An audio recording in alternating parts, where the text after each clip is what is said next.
Notre dernière étape va nous amener sur les contreforts de l'Himalaya, non loin du Tibet, à Shangri-La. Situé à 3200 mètres d'altitude, certains vous diront qu'il règne ici, comme un goût de bout du monde, une atmosphère unique et lointaine, sans doute due à la présence de la minorité ethnique tibétaine locale, qui sont les plus nombreux dans cette région.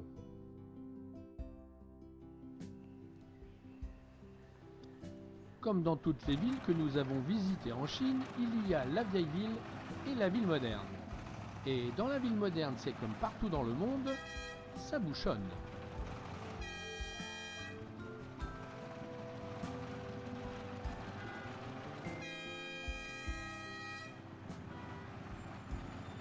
D'autant que viennent s'immiscer à la circulation des animaux encombrants et pas toujours coopératifs.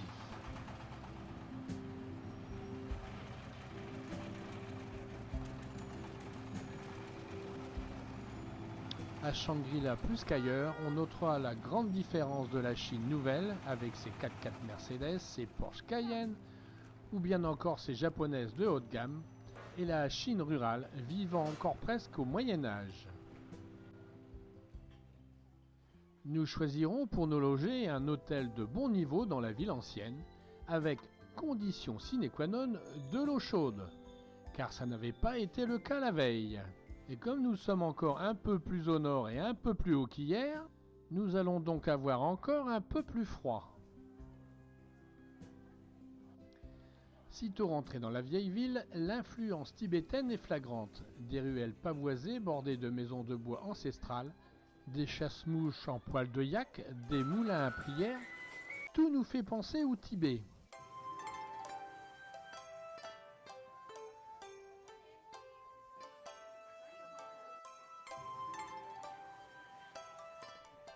Sur la place principale, restauration à toute heure.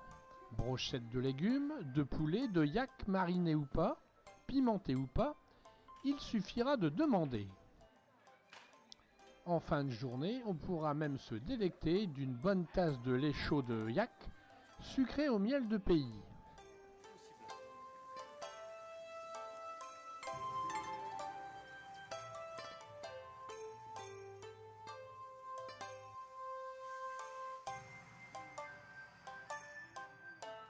Ici, nous sommes bien loin de la foule trépidante de Lijiang ou de Dali. Shangri-La est pour l'instant resté à peu près authentique, même si les boutiques se sont pas mal multipliées.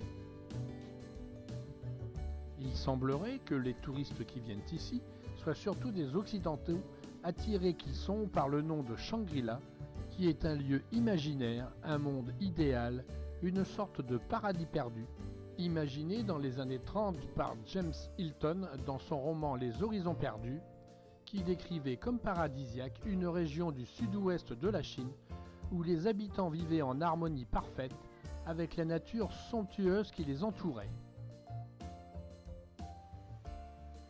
Le 17 décembre 2001, le gouvernement chinois débaptisait Zhongyan pour lui donner le nom de Shangri-La et offrait du même coup à cet endroit un rayonnement touristique jusqu'à là inconnu.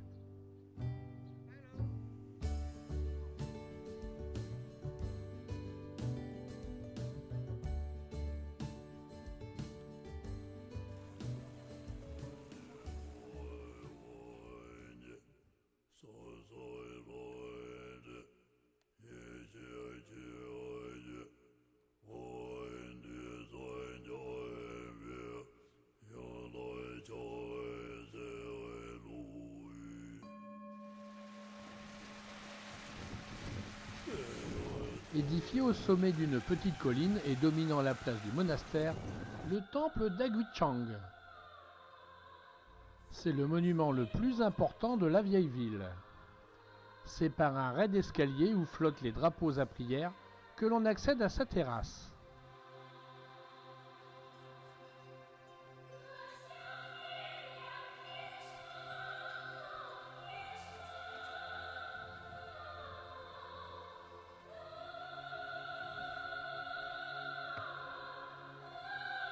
L'accès à la terrasse permet de découvrir un superbe panorama des toitures de la vieille ville faites de tuiles de bois.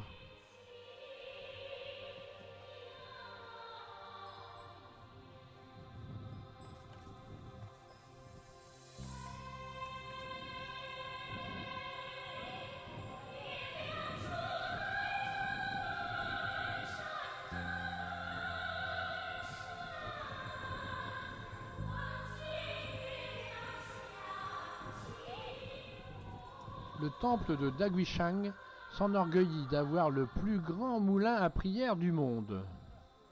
Recouvert de peintures dorées et orné de sculptures en demi-ronde, il attire un grand nombre d'admirateurs bouddhistes ou non, et se fait photographier sur toutes les coutures.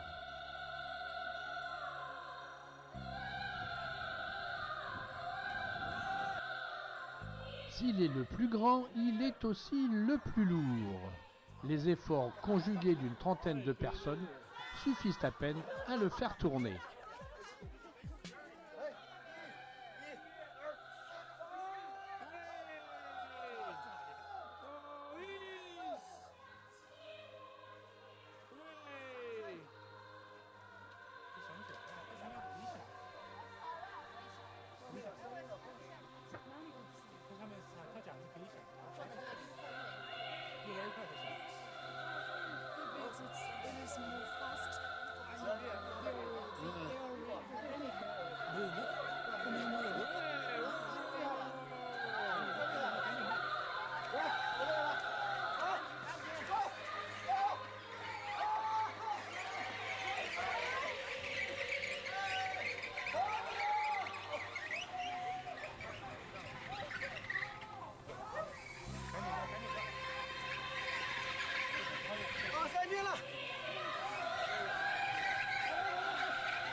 Plus modeste, plus accessible, d'autres moulins à prière jalonnent la ville.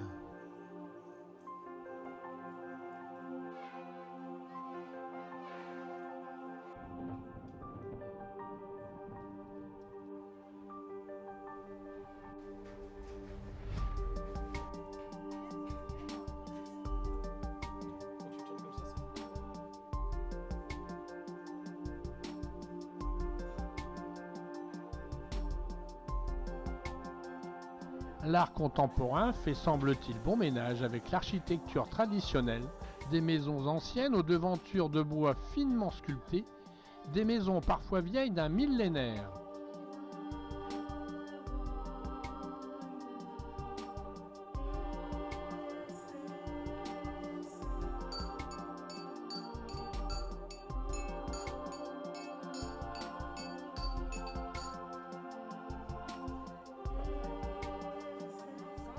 Profitant des derniers rayons du soleil, les belles anges chapeautées s'adonnent au mahjong.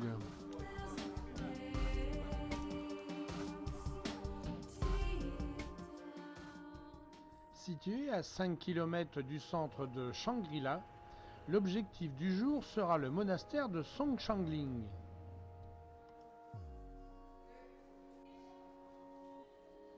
Après nous être acquittés des 100 yuan traditionnels et souvent plus pour une visite d'un monument, c'est la navette du monastère qui nous conduira jusqu'au pied de la montagne où est adossé le monastère Songshangling, appelé aussi le Petit Potentat, tant sa ressemblance avec le palais du Potentat à Lhasa au Tibet est criante.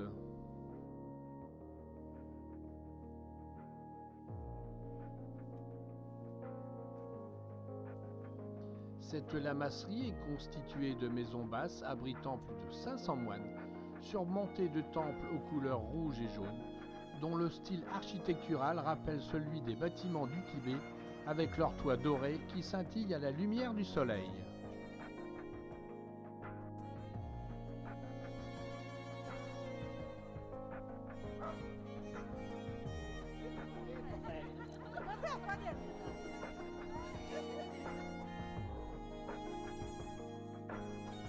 On accède au temple par un escalier de 200 marches, croisant des moines qui sortent ou se rendent aux différents offices qui ponctuent leur journée.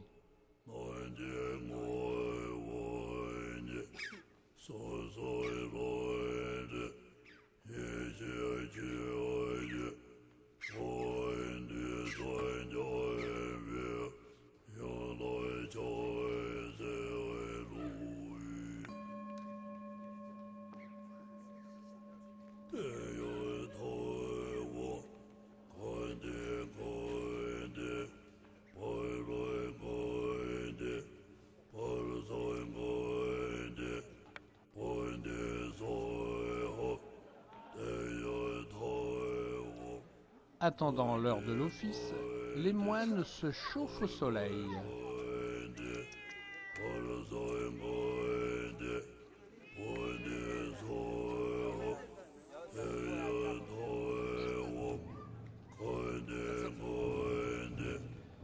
Dans le temple principal, aux lourds piliers rouges vifs, des salles de prière joliment décorées, de fresques, de figurines en or, de textes bouddhistes anciens, de statues de bois peint.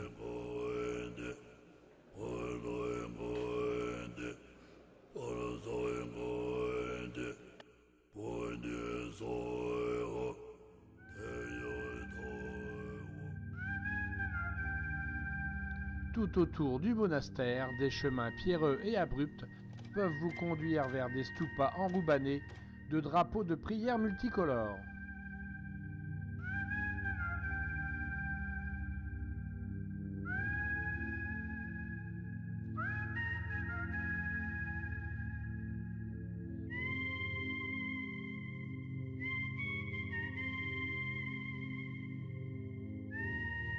Un peu à l'écart, ce temple est libre d'accès et les photos sont permises. Résonance de gongs, vapeur d'encens et tintement de clochettes appellent à la méditation.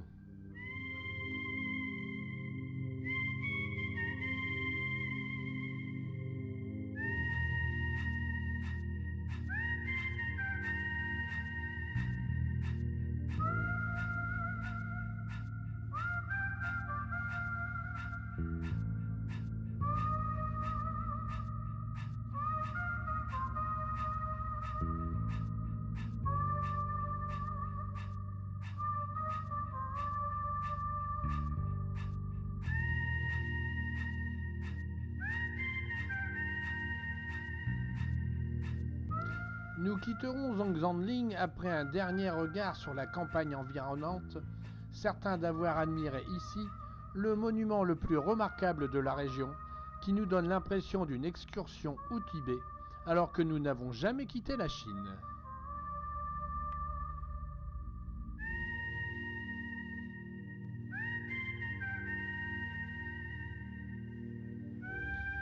Négligeant le bus qui nous avait amenés, nous ferons le chemin du retour à pied, profitant d'une allée aménagée le long du lac et qui nous permettra de nous imprégner un peu plus de cette fabuleuse image du temple de Zhongzhanling.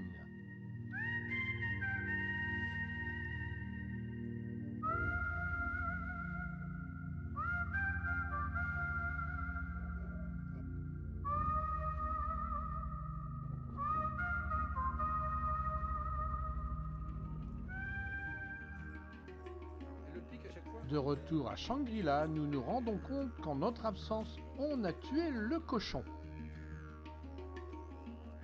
Sa transformation en saucisse se fera à même le sol de la rue principale, sur les marches du magasin d'épices.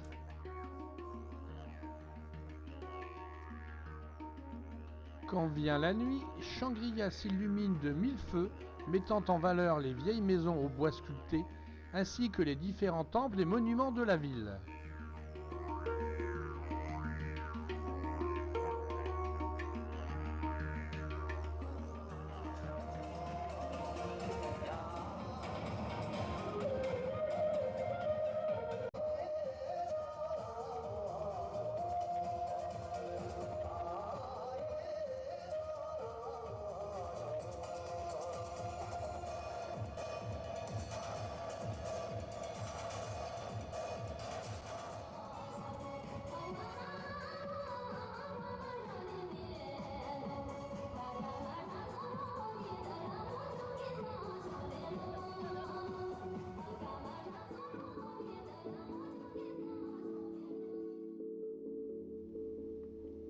Dernier jour à Shangri-La et dernier jour de notre périple.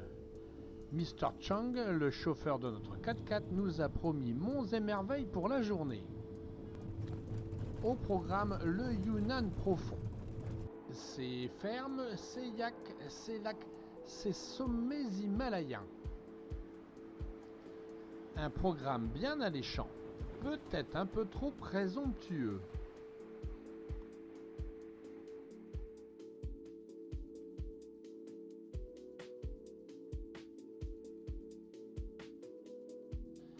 La balade commence par la visite d'une sorte de ranch tibétain, quasiment en ruine, où l'on promène, moyennant finance, les touristes en mal d'exotisme.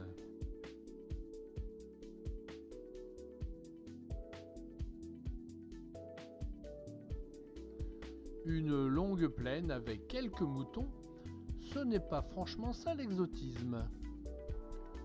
Donc nous ne nous éternisons pas sur ce lieu bien banal.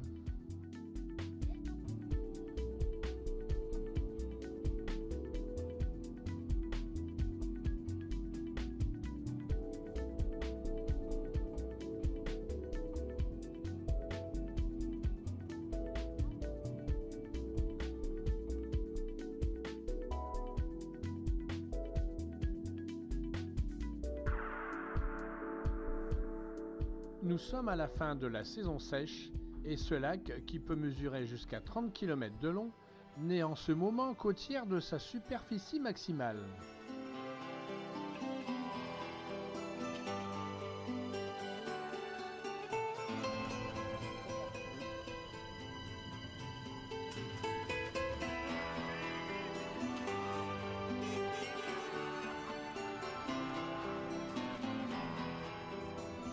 Nos premiers yaks vus de près.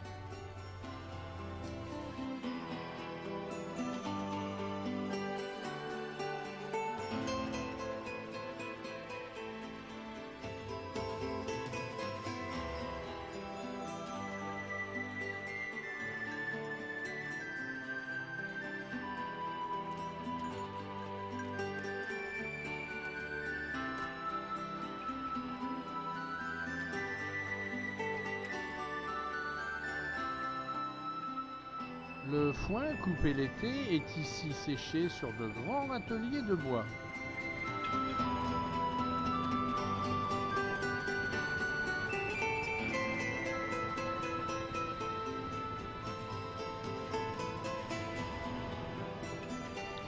La campagne est souvent ponctuée de stupas qui retiennent les drapeaux à prière, qui confient au vent ses suppliques et ses mantras.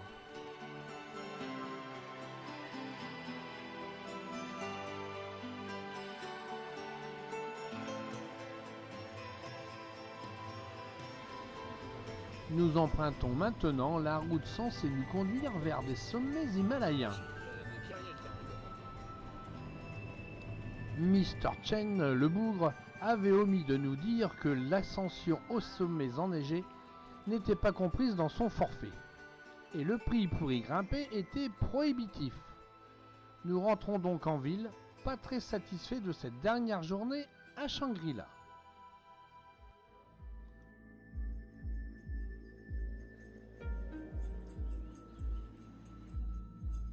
Tôt le matin, nous prenons l'avion pour un vol Shangri-La-Kunming, puis Kunming-Guilin, où nous passerons ce soir notre dernière nuit en Chine.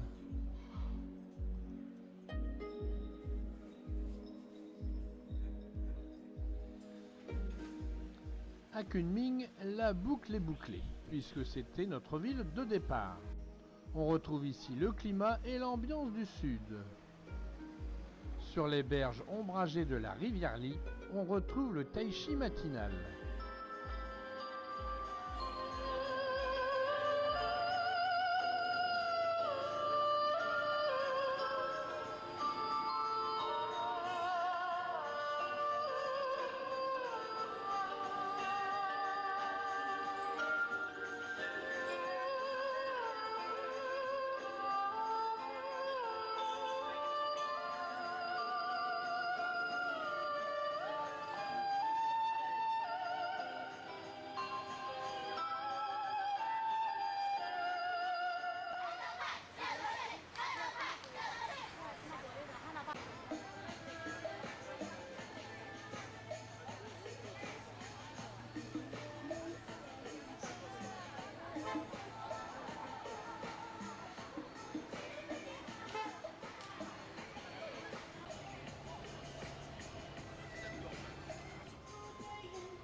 Notre vol vers Shanghai étant en fin de journée, nous avons quelques heures devant nous pour visiter la ville.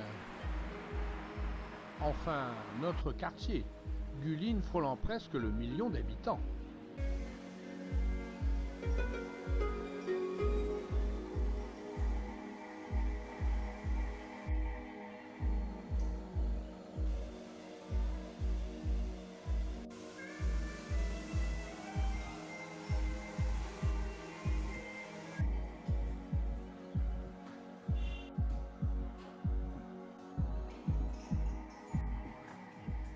Évidemment, encore tôt le matin, ce n'est pas encore la foule.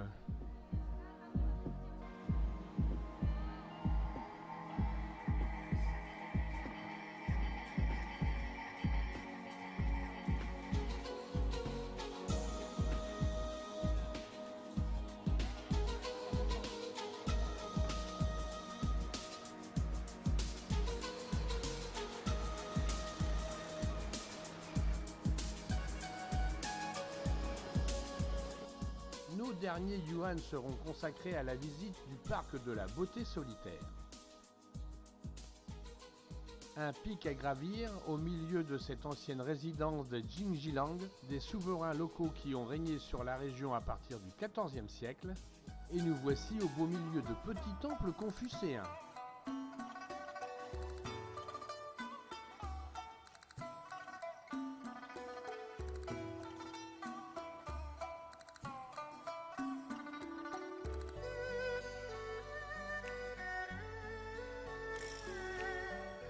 Cette ascension nous fera découvrir pour la dernière fois ces fameux pitons karstiques, si caractéristiques de cette région chinoise, et qui ont su lui conférer une réputation touristique mondiale.